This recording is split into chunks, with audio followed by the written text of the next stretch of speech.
Vous avez vu, je suis debout, mais en plus j'ai mis une chemise. Alors pour mettre une chemise, c'est que vraiment il y a des sujets sérieux à traiter, même si vous voyez, elle est pas repassée, mais c'est une chemise quand même. Bonjour, bienvenue à vous. Il y a 2 mois, je vous avais fait une vidéo sur l'histoire des droits télé pour comprendre comment en 40 ans, on était passé du produit phare quasiment de la télé française à un truc que personne ne veut acheter. On va continuer dans cette thématique-là, pas avec la fameuse vidéo sur la com et le marketing autour de la Ligue 1 que je vous avais promis, elle arrivera un jour, mais plus tard, mais plutôt pour parler de l'actu chaude, puisque si vous avez suivi un petit peu les actus, vous avez vu la nouvelle, c'est désormais terminé entre DAZN et la Ligue 1. DAZN ne sera plus le diffuseur de la Ligue 1 à la fin de la saison. C'est une décision qui n'est pas vraiment surprenante, puisque ça faisait 2 mois que DAZN et la Ligue étaient engagés dans une bataille judiciaire et une médiation qui a mis beaucoup de temps à se régler. On attendait plutôt la sortie de DAZN au mois de décembre, à l'expiration de la clause de sortie, qui leur permettait d'abandonner le contrat s'il y avait moins d'1,5 million abonnés. Méga surprise, il y en a environ 500 000 et encore, c'est les chiffres estimés hauts. Donc c'est terminé entre DAZN et la Ligue. La Ligue va devoir se mettre en quête d'une nouvelle solution. Et c'est de ça dont on va parler aujourd'hui pour essayer de comprendre un petit peu tout ce qui s'est passé entre la Ligue et DAZN et comment on est arrivé d'une situation où DAZN investissait à hauteur de 375 millions par an et devenait le diffuseur principal de la Ligue 1, à une proposition pendant la médiation qui normalement tournait autour de 150-200 millions, c'est-à-dire une somme extrêmement basse, jusqu'à cette sortie sous fond de bataille judiciaire. Voilà, accrochez-vous, on va essayer de résumer tout ça simplement et surtout, après coup, de se projeter sur la suite de ce qui va se passer pour le football français et de comment on sera en mesure de voir la Ligue 1 la saison prochaine. C'est le sujet de cette vidéo, n'oubliez pas de vous abonner, de lâcher des petits commentaires. On s'y met, c'est parti! La Ligue ne veut plus de DAZN. Est-ce une avancée ou une débandade pour vous? Est-ce que ça nous permet... Clap de fin donc entre la Ligue et DAZN. DAZN sort de son contrat avec la Ligue, moyennant le paiement des dernières échéances et une indemnité estimée à une centaine de millions d'euros. C'est une situation qui nous rappelle un petit peu le fiasco Mediapro, qui pour le coup était parti en plein milieu de la saison en laissant tout en bordel. Là au moins il nous restera une intersaison pour gérer le bordel. Mais c'était pareil, Mediapro était sorti avec une indemnité de 100 millions et le paiement des dernières échéances dues. On est dans une situation à peu près similaire où la Ligue va devoir tout reprendre de zéro au terme d'une bataille judiciaire qu'elle aura pas vraiment gagnée dans l'absolu. Pour reprendre un petit peu de hauteur là-dessus, je vous rappelle que l'appel d'offres de l'année dernière, il a été très laborieux, puisque à 1 mois du début du championnat, on ne savait toujours pas qui allait diffuser la Ligue. Vous vous rappelez de ces séquences qu'on a vues dans le complément d'enquête sur Nasser, avec ces réunions entre les présidents, parfois en vacances, qui débattent de s'ils doivent donner toute la Ligue à un DAZN, s'ils doivent donner un match à beIN Sport, de tout ça à 1 mois de la reprise, c'était très laborieux, et ça se conclut donc avec un partage, 8 matchs pour DAZN, 1 match pour beIN Sport, et un début d'aventure qui est déjà très houleux, puisqu'en France, DAZN, personne ne connaît, il y a une grande méfiance, on sort des années Amazon Prime qui se sont plutôt bien passées avec un prix plutôt attractif. DAZN débarque avec un prix à 40 € par mois, des soucis techniques, un édito tout pourri, une quantité de pubs astronomique, et déjà dès le départ ça fonctionne pas, les gens n'en veulent pas et on arrive assez rapidement à une situation où le piratage explose, et avec cette fameuse stat du Classico OM-PSG avec plus d'un spectateur sur 2 qui regarde le match de façon illégale. Donc très rapidement, ça commence déjà à battre de l'aile. Dès septembre, on a les premières promotions. DAZN baisse de prix, comme quoi les gens qui râlaient avaient raison. DAZN remet un multiplex dans la foulée. Bref, tout ça commence déjà à battre de l'aile. On nous annonce des chiffres d'abonnement catastrophiques. Et on se doute très rapidement que DAZN, ils vont commencer à vouloir se débarrasser de la Ligue 1. C'est évident pour tout le monde, visiblement pour tout le monde sauf pour la Ligue, et arrive donc en février la première bataille juridique, puisque en février, DAZN refuse de payer la première échéance dans sa totalité. La moitié est payée aux clubs qui sont déjà en train de crever la dalle, et l'autre moitié est mise sous séquestre. Mise sous séquestre, ça veut dire qu'on prend l'argent, on le met dans une petite boîte, on le donne à un huissier, et on dit bon bah tu reviens quand on a réglé nos problèmes. La Ligue ne négocie pas vraiment, la Ligue attaque pour récupérer l'argent dont les clubs ont besoin vite, tout de suite. Et tout ça aboutit à la première résolution, qui est que juste avant le rendu du jugement, DAZN se rétracte, paye les clubs, et on a cette longue interview de Vincent Labrune à l'équipe qui nous explique qu'on va travailler ensemble, ça va être génial, tout est super. J'exagère un petit peu, mais vous avez saisi l'idée, et là on se dit bon, bah ça va aller. Sauf que non, parce que dans la foulée, DAZN attaque la Ligue et demande 573 millions d'indemnités pour manquement à ses obligations, notamment dans la lutte contre le piratage. Ça va être l'excuse numéro 1 de DAZN pour expliquer son manque à gagner, c'est que soi-disant les gens piratent tous, ce qui est vrai, mais à qui la faute, et pour tromperie sur la marchandise, rien que ça. Alors évidemment, les 573 millions, jamais la DAZN n'aurait reçu ça de la Ligue, mais ils assumaient même DAZN que c'était une posture de négociation pour la suite. Et on rentre à ce moment-là dans le début de la fin, c'est-à-dire une phase de médiation. La Ligue et DAZN vont se retrouver chez le médiateur et discuter entre eux des potentielles solutions. Bon, le médiateur, c'est comme quand vous vous tapez dessus avec un collègue au collège, on vous met devant le proviseur, on vous dit « bon, maintenant ça suffit, vous allez vous faire un bisou ». Sauf que malheureusement, la Ligue et DAZN ils vont pas se faire de bisous. C'est ça veut dire que la médiation, en tout cas les tentatives de médiation ont plutôt échoué. Cette phase de médiation entre DAZN et la LFP, elle va durer pendant environ un mois et demi. Une durée pendant laquelle on va avoir pas mal de fuites dans la presse, mais où chaque camp va camper sur ses positions. On a la position initiale de la Ligue qui est qu'ils ne veulent pas sortir du contrat, ils veulent garder DAZN, et DAZN doit payer. Mais ils sont prêts à renégocier un petit peu les droits, notamment une option sur un contrat de 3 ans pour 350 millions, donc légèrement plus bas. Ce à quoi DAZN répondra dans un article de l'équipe qu'on a vu au mi-avril sur les fuites de la médiation. DAZN propose une offre à 200 millions d'euros, propose même de racheter les droits de beIN un match par semaine à hauteur de 50 millions et donc propose une contre-offre à la Ligue qui correspond grosso modo à 2 fois moins que ce qu'ils ont payé au départ. Ça se solde évidemment par ce qu'on nous dit dans la presse, un échec de la médiation et un statu quo. Ce statu quo, il va durer pendant 15 jours jusqu'à ce qu'on nous annonce, donc fin avril, que c'est terminé et que DAZN sort de l'équation à la fin de saison. Retour donc à la case départ pour la Ligue de football. On ne sait pas aujourd'hui où sera diffusée la Ligue 1 la saison prochaine. Et la Ligue est de nouveau en quête de diffuseurs et ou de partenaires. Et vous allez voir, ce terme partenaire, il est important puisque on se retrouve dans la même situation que l'an dernier avec pas beaucoup de diffuseurs qui veulent bien se mettre sur le tapis, et cette chimère de la chaîne LFP, mais vous allez voir, c'est pas si simple que ça, puisque cette chaîne LFP, elle a son lot de problèmes qui viennent avec elle. Ils l'ont fait pour la Ligue des Champions. Faites la chaîne et allez vous faire héberger sur MyCanal, c'est un bon plan ça. Oui. Avant de rentrer dans le détail de ce projet de chaîne LFP, il faut parler de Canal+.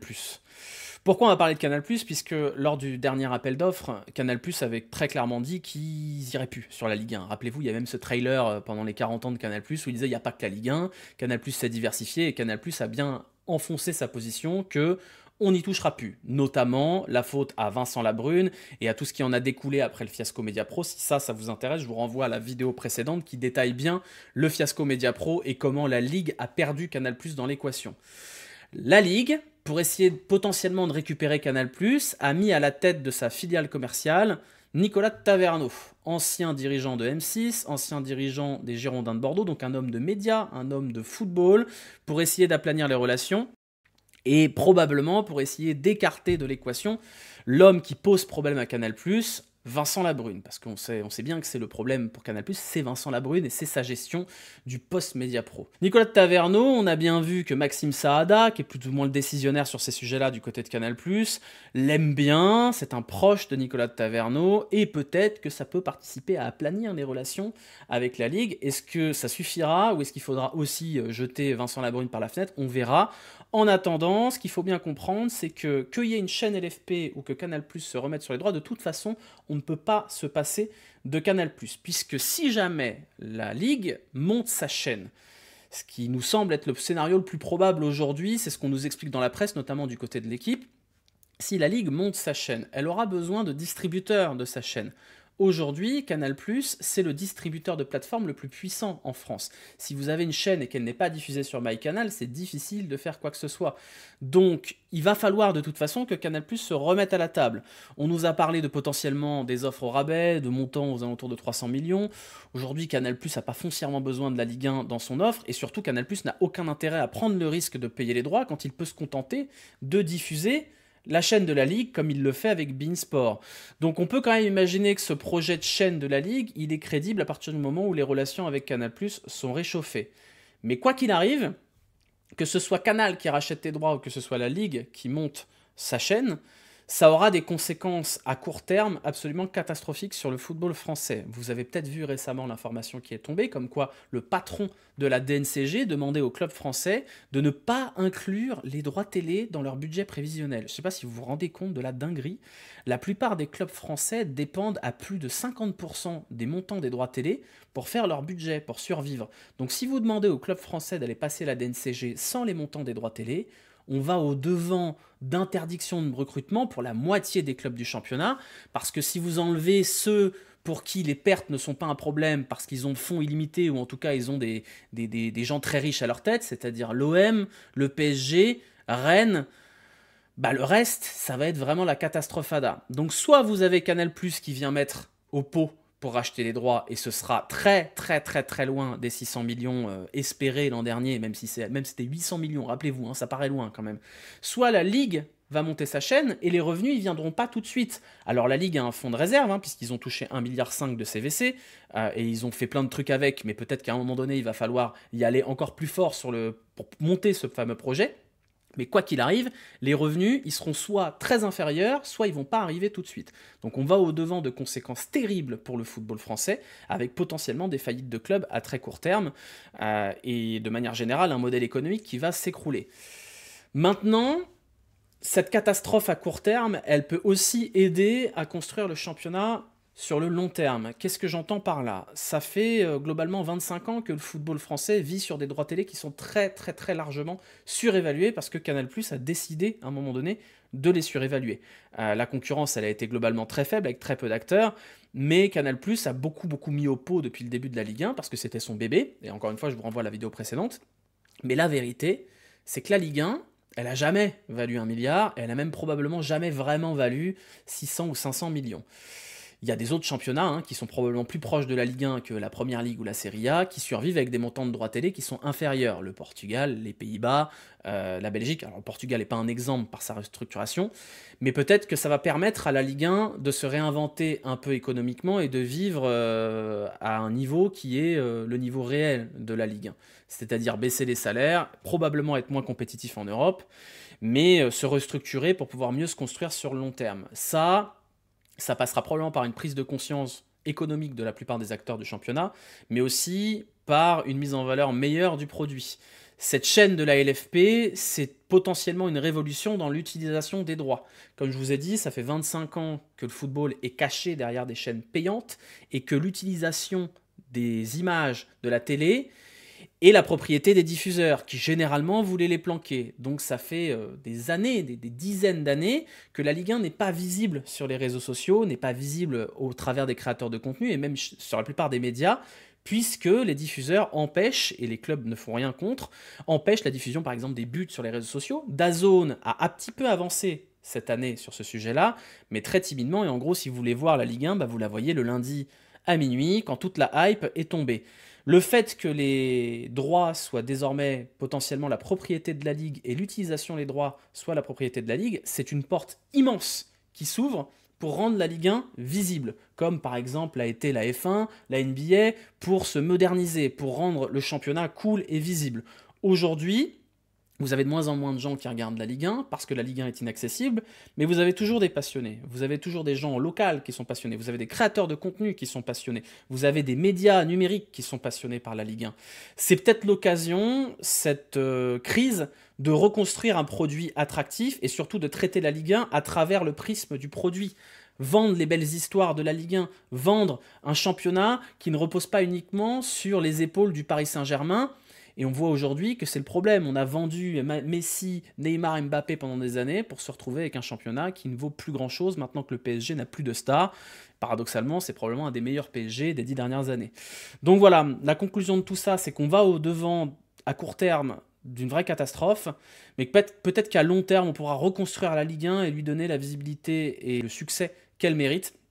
Parce que moi, je suis un créateur de contenu autour de la Ligue 1. La Ligue 1, je l'adore, vraiment, c'est mon championnat préféré. Je regarde que ça le week-end. Et je sais qu'il y a des gens qui sont tout aussi passionnés que moi. Des gens qui ne demandent qu'une seule chose, c'est d'avoir du contenu autour de la Ligue 1, que ce soit des débriefs, des émissions, comme il y avait avant sur Canal+, quand on avait J+1, quand on avait jour de foot, quand on avait toutes ces choses-là qui étaient autour de la Ligue 1, même si c'était parfois traité sous le prisme de l'humour. Rappelez-vous, les guignols de l'info qui se moquent de la Ligue 1, Julien Cazard, toutes ces choses-là, c'était des choses qui mettaient en valeur les histoires de la Ligue 1, les choses qui nous font rire, son côté parfois un peu ridicule, mais en attendant, bah, on la voyait et on pouvait en parler. Et moi, si je souhaite qu'une seule chose, c'est qu'on arrive à cette situation où nous, créateurs autour de la Ligue 1, on puisse la montrer, on puisse la vendre aux gens, on puisse la sublimer comme elle a pu être sublimée par Canal+, notamment pendant ces 30 dernières années où Canal+ avait les droits télé. Voilà, on a terminé cette vidéo. Merci à vous de l'avoir suivi. Je ferai cette vidéo sur comment la Ligue 1 a été marketée, notamment par Canal+, plus tard. Là, je vous avoue que j'ai pas trop le temps. Mais j'espère quand même que cette vidéo-là vous aura plu et vous aurez au moins pu comprendre comment tout ça s'est orchestré. On se retrouvera donc plus tard pour d'autres vidéos sur cette thématique droit télé et Ligue 1 à mesure que le chantier avancera. Et en attendant, rendez-vous dimanche pour le débrief du match contre Lens. Voilà, à bientôt, ciao!